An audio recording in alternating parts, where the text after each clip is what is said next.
Island nations are facing outsized impacts from climate change. Many of these nations that share unique vulnerabilities and goals banded together in 1992 to form the Small Island Developing States, or SIDS, a group that the UN notes are the most economically vulnerable of all groups of developing countries.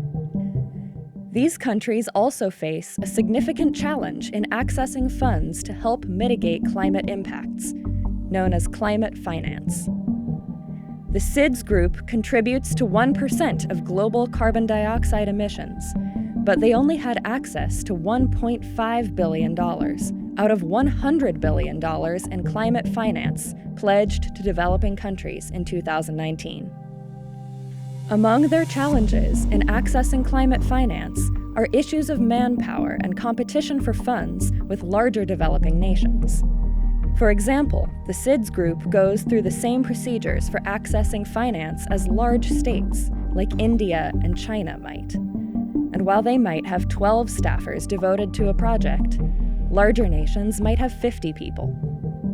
The process can take several years for approval, all while major climate impacts like soil and coastal erosion speed up. The SIDS group have also called on climate finance providers to harmonize their application procedures to make it easier for them to access funds. Many of these states have called for a separate SIDS fund, or procedures tailored to the SIDS group's challenges, but there has been no progress on these changes. In addition, the SIDS group also faced challenges on eligibility criteria. Take Seychelles. Sea level rise and extreme rainfall are damaging public infrastructure and food supply in the archipelago, located off East Africa in the Indian Ocean. Despite its climate vulnerability, the nation's status as a high-income country makes it difficult to access climate finance to help mitigate these impacts.